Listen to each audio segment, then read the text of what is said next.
There lived at one time a wood nymph named Pomona, whose skill in the care of plants and trees has never equaled. She hardly noticed the rivers and forests, but loved the trees and orchards. These were her passion, her life. She didn't disdain Aphrodite as much as ignore her. She kept aloof from any suitor. There was, however, one suitor, the god of springtime, Vertumnus.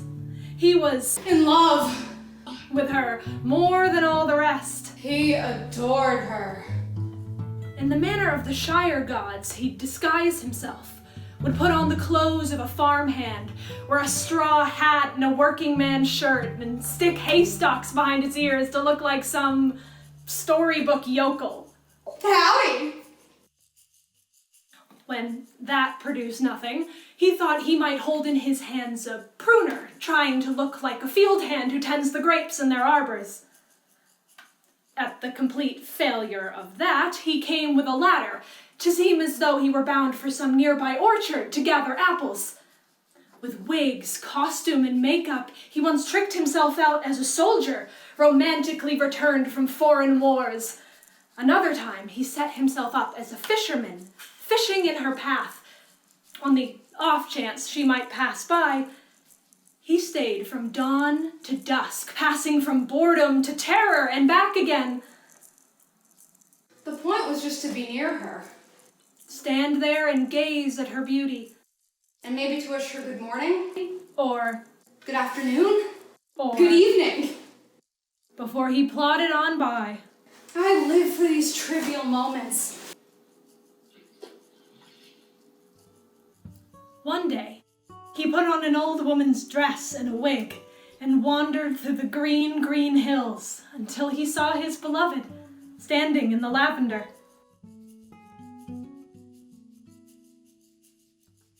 Lovely. Truly lovely, but you, miss, are lovelier still. Take a look at that, would you? And think how that tree and vine complement each other, complete each other. Separate, they aren't much, but together they're splendid. There's a lesson in that you might consider. The way you've been keeping to yourself is no good. You'd have many choices, I think. As many as Helen. But there's one in particular I'd recommend. Vertumnus. I know him as well as I know myself, and I guarantee that his eyes are for you alone. Consider that he's young, attractive, healthy, and strong. He likes trees and gardens as much as you.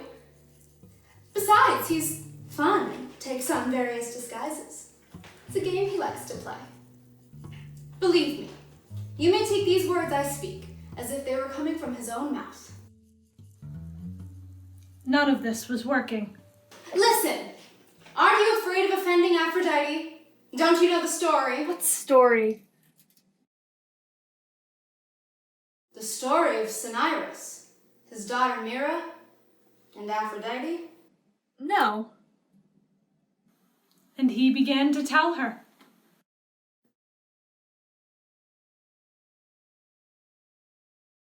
Part 1. The mistake. There was a girl like you named Mira, and she too ignored Aphrodite. She wouldn't fall in love. There were suitors everywhere, and she was blind to them. Finally, Aphrodite had had enough, and she seized her with a passion. So? It was a passion for her father. That isn't true. It is! You can shut yourself in a room, bolt the door, but love will come through the window. Draw the curtain, lock the casement, but love will seep through the walls. Never think you can be safe from love. She struggled hard against her passion. Gods, I pray you, keep off this wickedness. Make me a daughter to my parents. Even to think what I am thinking is a crime. Or is it a crime? Who would condemn such love as a crime? The animals I've seen will do as they desire. The ram goes to the ewe that he birds will make a nest with those the nest once held. How happy they are to be so free. But we have laws. Yet there are countries, I have heard, with no such laws, where in the dark the bonds of love already strong might be made perfect. Why do I keep thinking of such things? Leave me alone! He is the best of men, the best of fathers.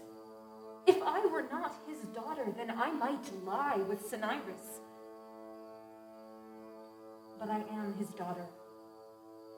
You have been virtuous in body, Mira. Now be so in mind. Mira, Father. why are you crying? It's nothing. Nothing.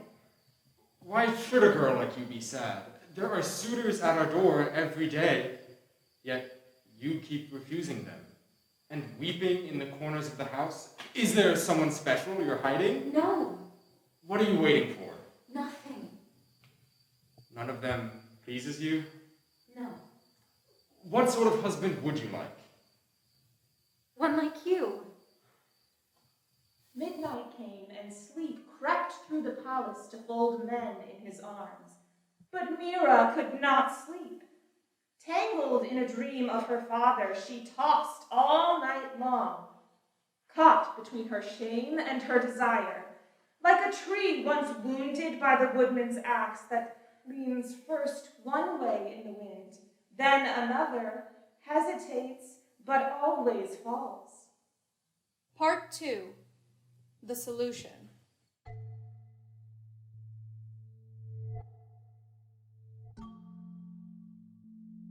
Mira, what are you doing? My child, what are you doing? Leave me alone. What is it? Whatever it is, I can help. The old are not altogether helpless. Has someone bewitched you? Spells may be broken. Or have you crossed some god? Still, you may look to appease by sacrifices and prayers even the heaven's anger. What else can it be? Your mother and father are well. I know. It is love. It must be love. But I can help. Whatever it is, whatever you want, I swear by the gods to help you. Only tell me. Your father will never know. Go away. But why? Stop it. Don't ask why I grieve. It's a crime. The thing you are trying to learn. A crime. This went on and on, but the old nurse would not give up. Oh, mother. Mother, happy in your husband. What does your mother have to do with... Oh, child. Whisper in my ear and tell me I am wrong. I swore to help you, and now I must. Tomorrow, your mother will leave for the Feast of Ceres. She'll be gone 9 days. Your father will drink. He'll be likely, as any man can be, to listen to my suggestion. That a pretty girl adores you, loves you, and wants to visit your bedroom. There's only one condition. She's very shy and is afraid for you to see her.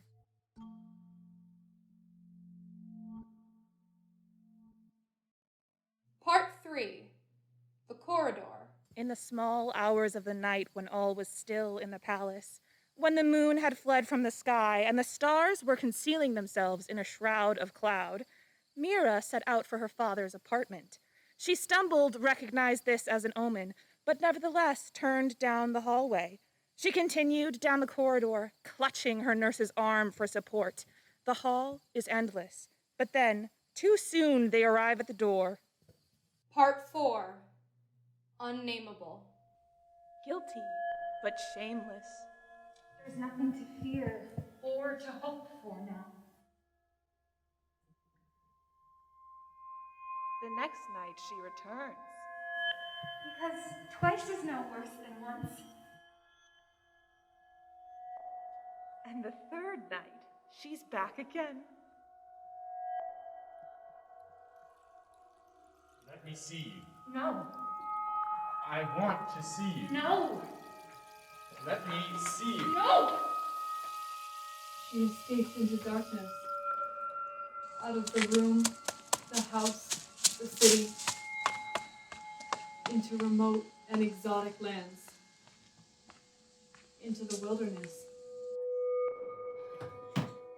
Oh gods, I pray you. Change me, make me something else. Transform me entirely. Let me step out of my own heart. Someone must have heard her prayer, for she did change. Some say she changed into a tree. Some say she gave birth to a boy called Adonis. Others contend that she dissolved into tears.